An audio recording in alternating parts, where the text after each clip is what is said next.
Hey there. So my next guest, entrepreneur who has an extensive history in the game development scene and the art scene specifically, but now he's working on making his own games. And he talks us through the process of what it was like to start the studio and find financing to be able to make the games of his dreams. And in his words, the greatest games in the world. So this was a super fun interview. I know you're all going to love it.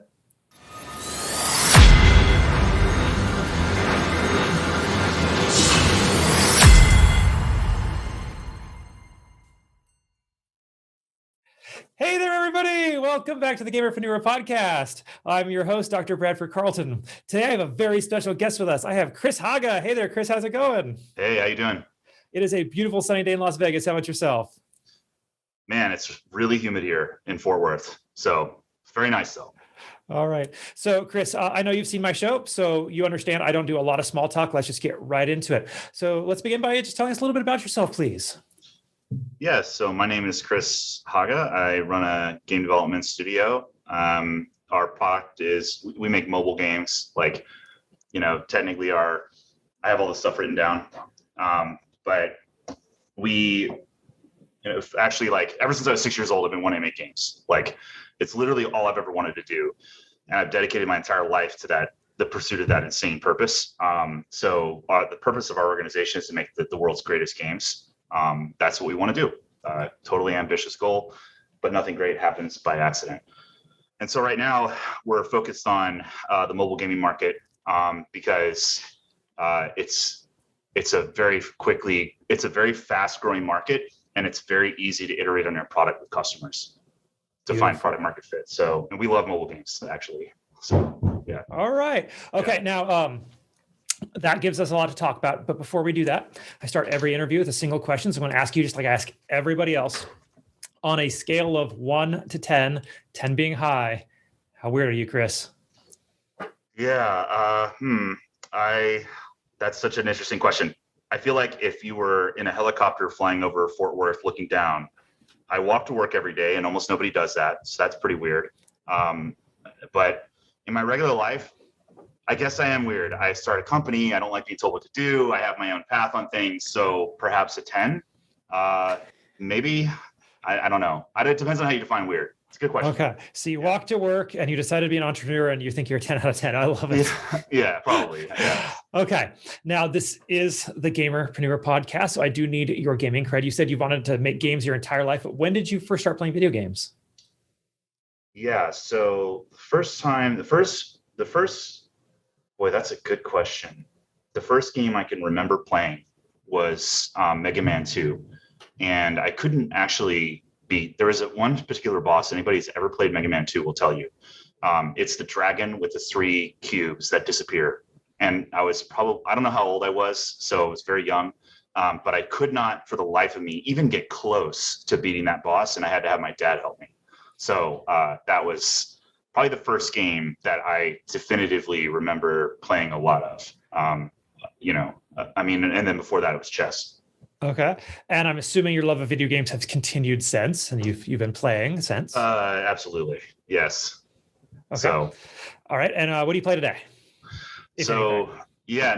I these days my time is so heavily vouched for, I guess. I've got a wife, in-laws, my parents, got a team, got all kinds of stuff. So what I do play is more mobile games because you can just grab them out of your pocket and play for like 5 seconds, and have like a good time. And the game I've been playing a lot that I'm super addicted to right now is a game called Mr. Autofire.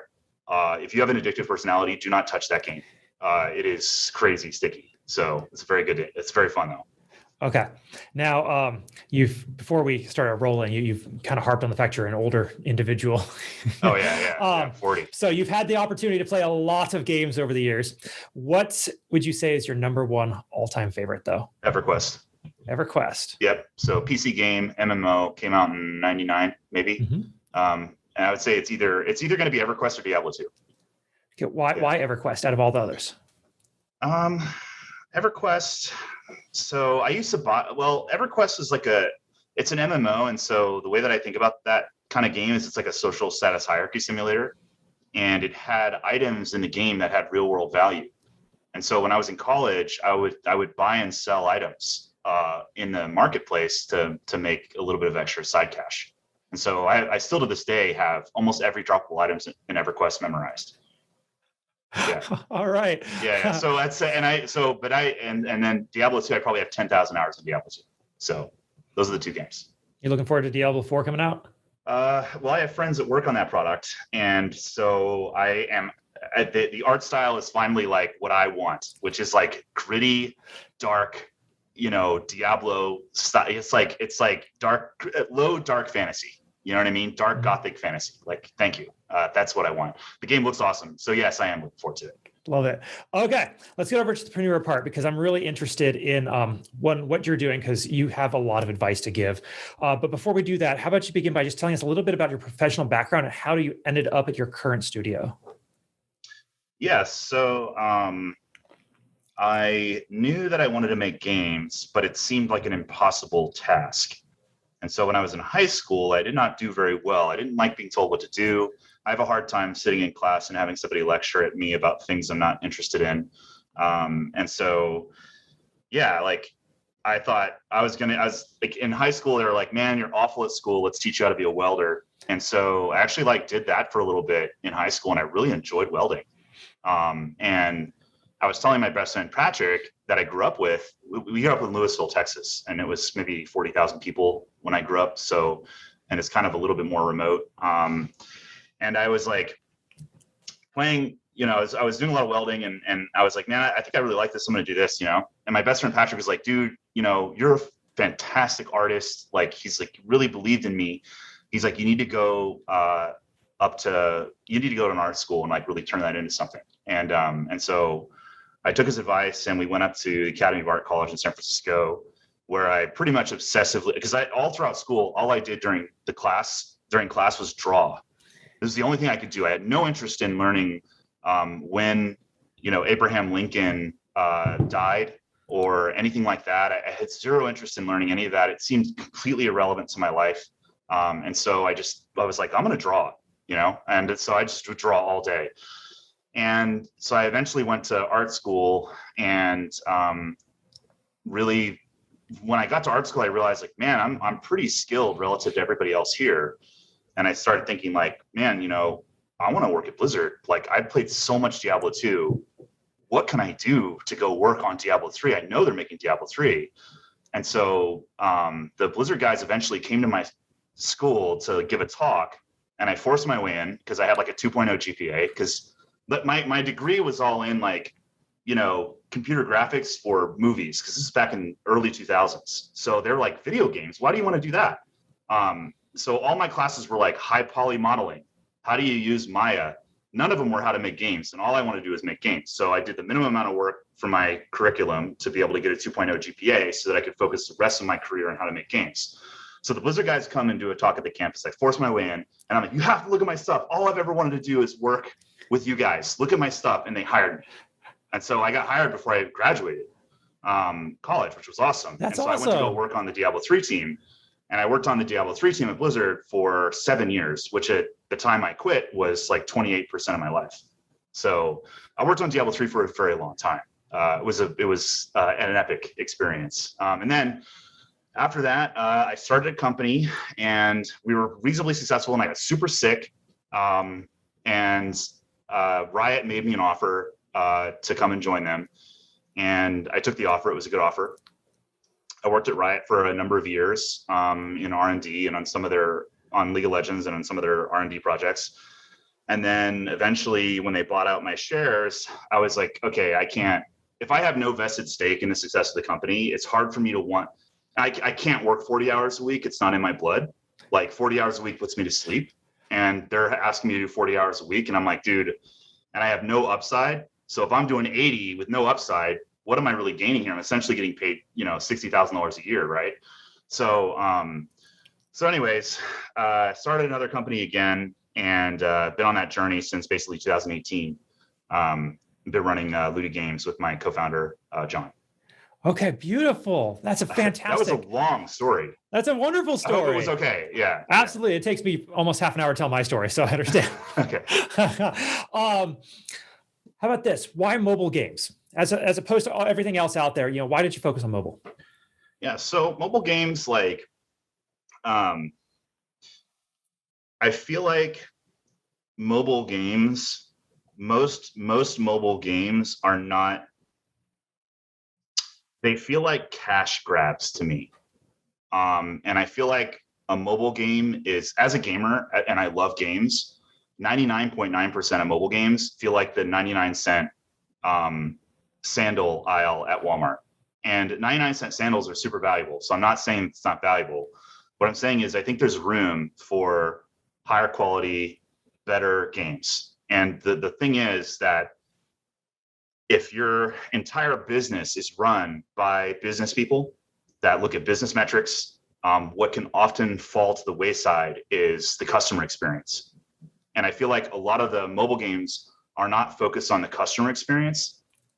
They're only focused on enough of the customer experience to be able to pull the user into making a purchase, which is definitely a successful business strategy. It's the same business strategy that you'll find when you go to a car lot to buy a car. It's a very like not a very like user centric business strategy. And so I think that in my mind, as a gamer, as an avid gamer, and I love mobile games too because they're so convenient and it's a growing platform. I want to play games that are different. Okay. And so that's the why. The why is that I'm so frustrated about the experiences of mobile games that I feel like we can do it differently, and I think that eventually that will lead to us doing it better. Okay, wonderful. Now, how do you balancing the user experience versus the need to make that money? Because so many developers that I see and that I work with, they focus only on that user experience. They get so much on the creative side of it that they don't worry about or even look at the business aspects of it. And so when they go to sell the game, it doesn't go anywhere. Yeah. So, and this is definitely interesting because we are not, we are still pre-product market fit. And what that means for a business is that the cost of acquiring a customer is still for us higher than the lifetime value of that customer. And so I can tell you my opinion on this, but my opinion is, as a businessman running a business that is still not successful in delivering the results that it wants to see. And so just keeping that in mind, we do look at business metrics, and I'm trying to, what I would like to do is merge what mobile games does really great, which is business metrics. They do that very well, with some of the things that makes the AAA kind of game development experience also fantastic, which is if you talk to the founders of Riot or Blizzard, especially the founders of Blizzard, they only care about brand and customer experience. And I mean, I challenge you to talk to them and you will find that is where their hearts are. And so how do we do that? We're trying to strike that balance. Otherwise, if we do what everybody else is doing, we're jumping into what I would consider to be a red ocean.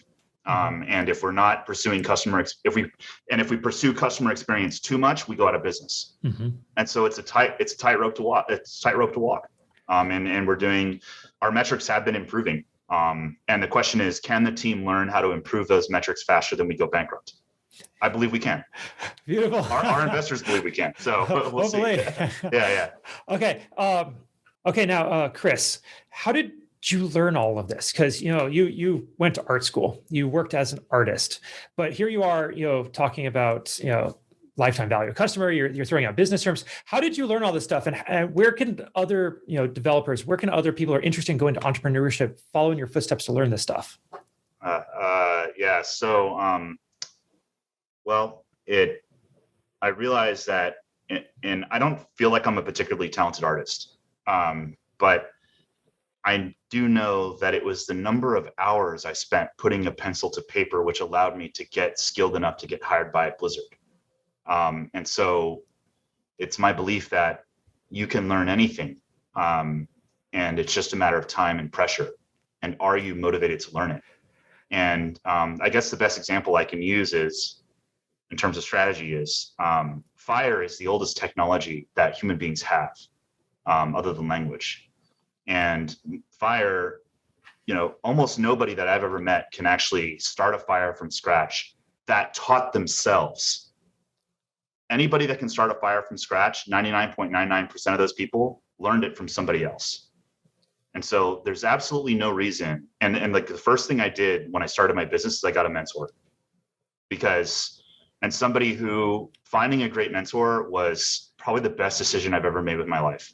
Other than marrying my wife, that was number one without a doubt. She's not even in the room. She can't hear this. She'll never listen to this podcast. So it's not like I'm saying this for her benefit. I'm saying it because it's genuinely true. So it's like having a mentor is crazy important. Okay. There's too many things that can go wrong. Okay, Chris, you're not the first person to tell me that. Mentors are so important. I advise my own clients you need to find a mentor.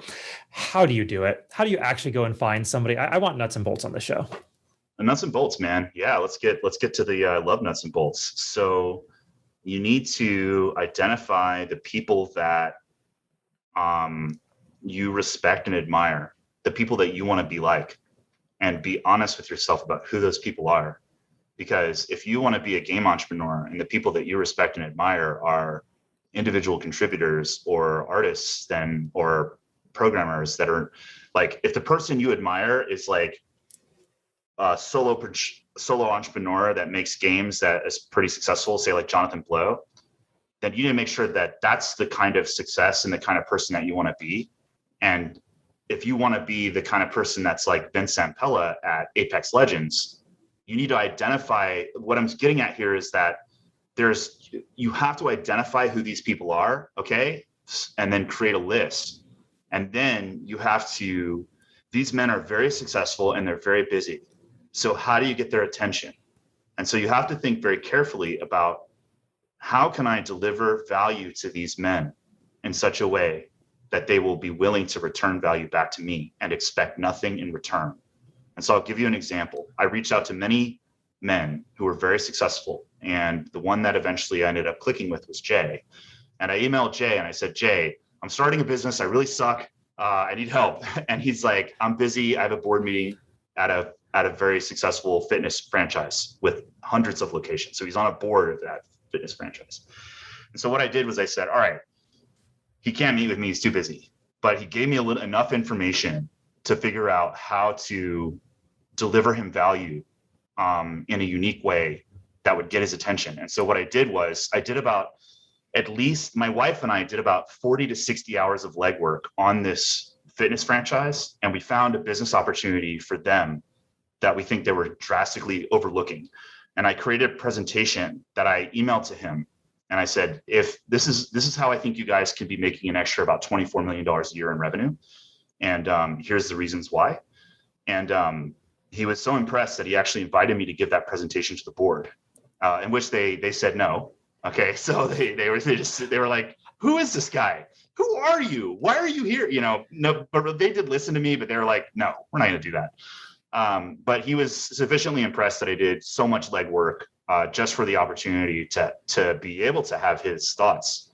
And even if he never said yes, if he never invited me and never spoke to me again, I learned so much by doing that I have no regrets. And there were 3 other men that I reached out to that I did similar amounts of work for that never got back to me.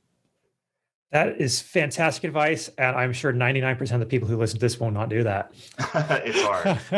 Yeah, it's not hard. It's hard. It's, 40 hours is not that much time in the grand scheme of things. It's not. You do an extra hour a day, that's a month and a week, right? So well, I mean, you know what it is. I wanted what I know what I wanted, and I was willing to do whatever it took to make that happen.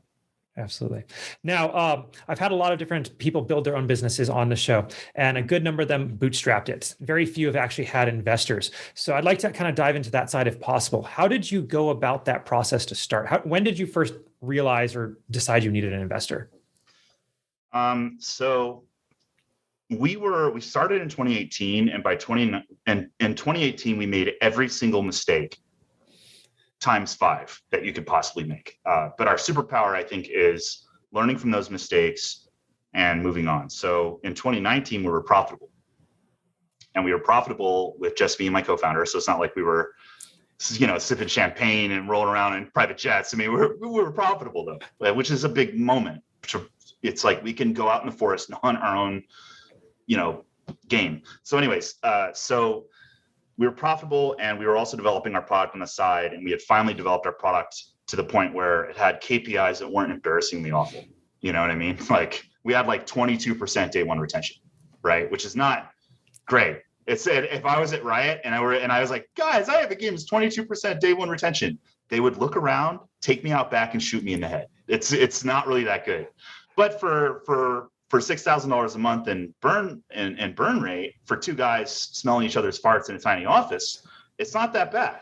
You know what I'm saying? So I was like, all right, so how do we take this? How do we work on this full time? Our biggest problem was that we weren't able to work on it full time. So then we just started working on a strategy to get funding, and it was really hard because I'm sorry, I could talk about this a lot. So I want to make sure I answer your question. And so what was your question again? So I can make sure I'm answering it. No, please just go ahead and continue your story. Okay, I'll go on. The knowledge is in the story. If the knowledge is in the story. If they don't pull it, that's their problem.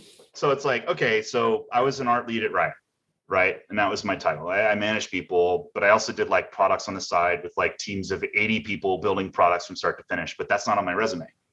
And so what's on my resume is I'm an art lead, and I don't have a business background. And so, and I wasn't like an executive at Riot.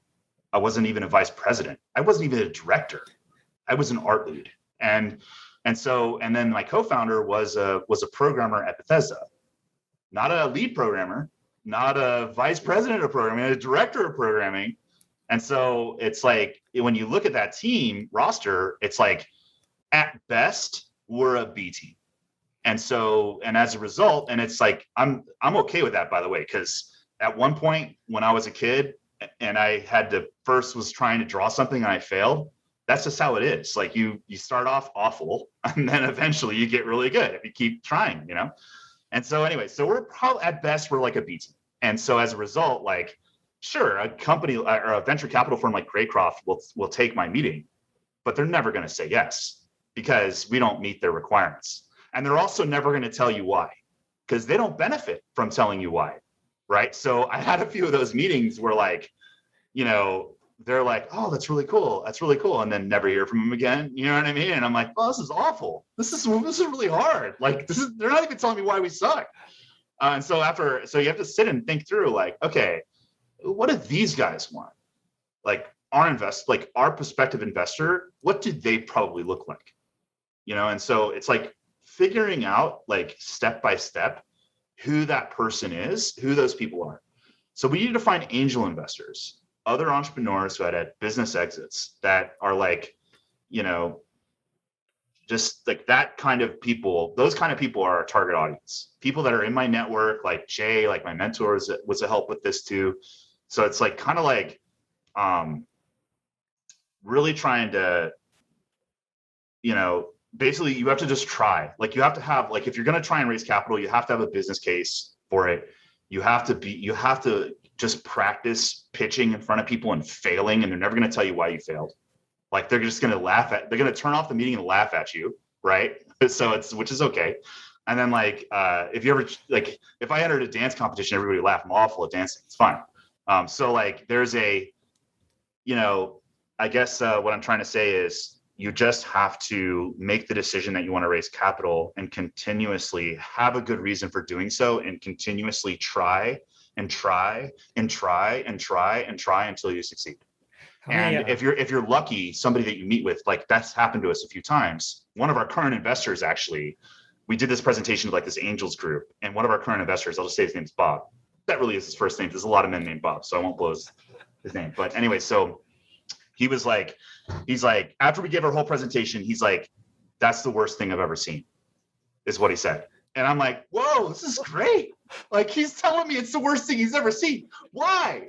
You know, and he's like, well, I don't know who you are. What's a mobile game? Like, who are you? Like, where, you know, it's like he had like these really like basic questions. And I was like, whoa. So based on his feedback, we were actually able to pivot on our pitch and to tailor it to the audience that we were looking for to actually be able to be successful. We actually turned him from a hard no, from the worst presentation he's ever seen, to now he's an investor. I love it. Yeah. So stuff like that. All right, Chris, just for perspective, how many pitches did you have to do before you finally got a yes? I want to say we pitched about 15 times. That's not bad. That's Yeah. And fantastic. by the time we got our last pitch, we pitched to 30 people in one angel investor group, and 15 wanted to invest. So we turned away some. So, and it's not like by the way, I'm not good at this. I swear to God, if I can do this, I swear your listeners can do it too. Absolutely. Seriously, you just have to like be honest. Like I'm coming out of the gate saying, I know I'm the beats. I know Okay. it. Okay. Pivoting just a little bit here, Sure. a little bit more about you personally. So you've been on this journey since age 6. You've wanted to make video games. Yeah. If you could go back in time, if you could go back to little Chris and we hopped in like a time machine, you were able to tell little Chris everything he needed to know about everything that was going to happen to his life, the ups, the downs, the good, the bad, everything. But there was one thing he absolutely had to know in order to make his life bigger, better, faster, whatever your definition of success is. What would you tell him? When other people are critical of you as a person, it's all about how they feel about themselves. That's like very tailored to me. But I have had to say that to other people too. If ever, like, there's a difference between this is the worst presentation I've ever seen and you're a stupid person. And the you're a stupid person feedback is all about how that person feels about themselves. 100%. That's great advice right there.